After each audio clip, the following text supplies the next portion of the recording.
Hello, my name is Priyanka of St. JKD International Schools.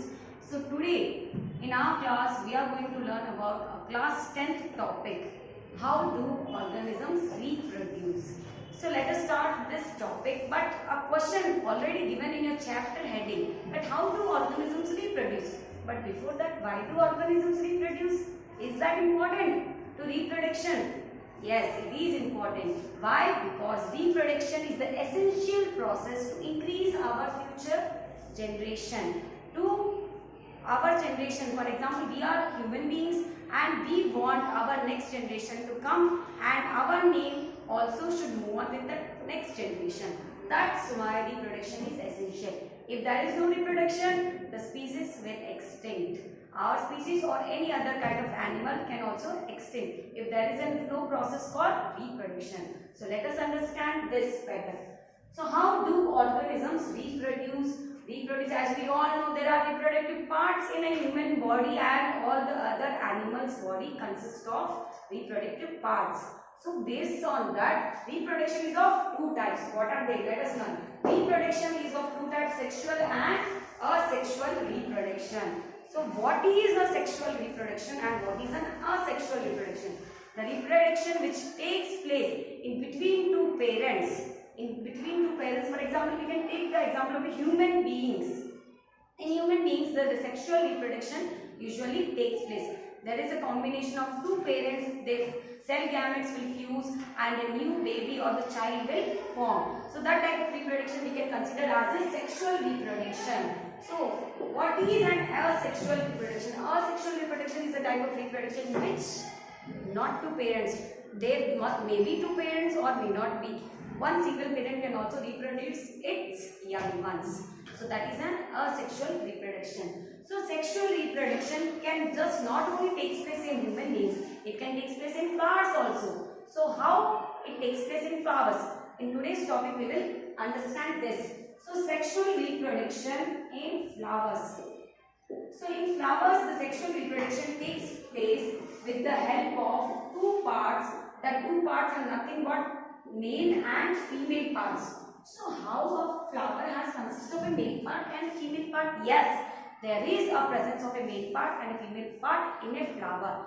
So what are those two parts? Male part is nothing but the stamen part, and the female part is nothing but the pistil part present in a flower. So what is the stamen part consist of? Stamen part consists of a male reproductive part in a particular flower, and it produces male hormones, means a pollen grains. In this flower reproduction, what happens is the pollen grains from one flower will pass on to the next flower. Means if there is a pollination process happening in a flower, what happens is in one flower the pollen grains will be move either by wind, either by insects, or by if we touch or any butterfly sticks on if one flower for the nectar, then the pollen grains will stick on its body, and with the help of that butterfly this pollen grains shifted to the next flower which is having a female reproductive part. And what happens is in that female reproductive part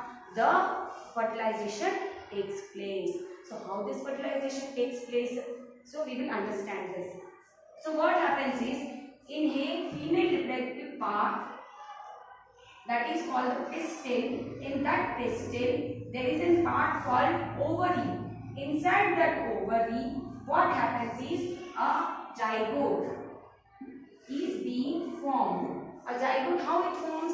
When pollen grains being transferred from a male reproductive part of one particular flower to the female reproductive part of another flower, the fertilization takes place inside the ovary, and in that ovary zygote forms, and that zygote when ripened to form an embryo, the zygote will be ripened to form an embryo, and that flower plant is a kind of a vegetable plant or any other fruit plant. That particular flower converts into that type of fruit or a vegetable which we see in our daily life. The ripened ovary is nothing but that fruit or the vegetable which we obtain from a plant, and this happens with the help of a reproduction. So this is all. In today's class, what we have understood about the reproduction. Reproduction is nothing but how organisms reproduce. Reproduction is the essential process in this world to increase, to retain, to remain on this earth. So reproduction is essential. How reproduce organisms? By the two processes called sexual and asexual reproduction.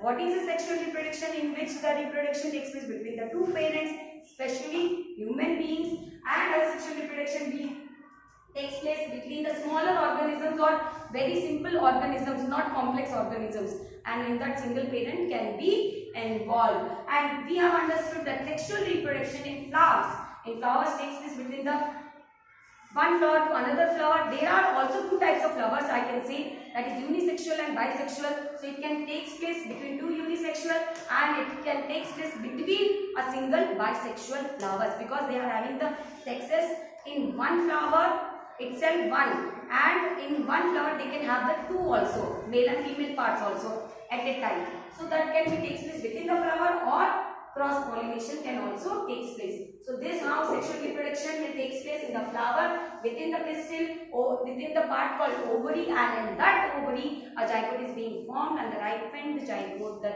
the embryo, the ripened embryo is turned into a fruit or vegetable.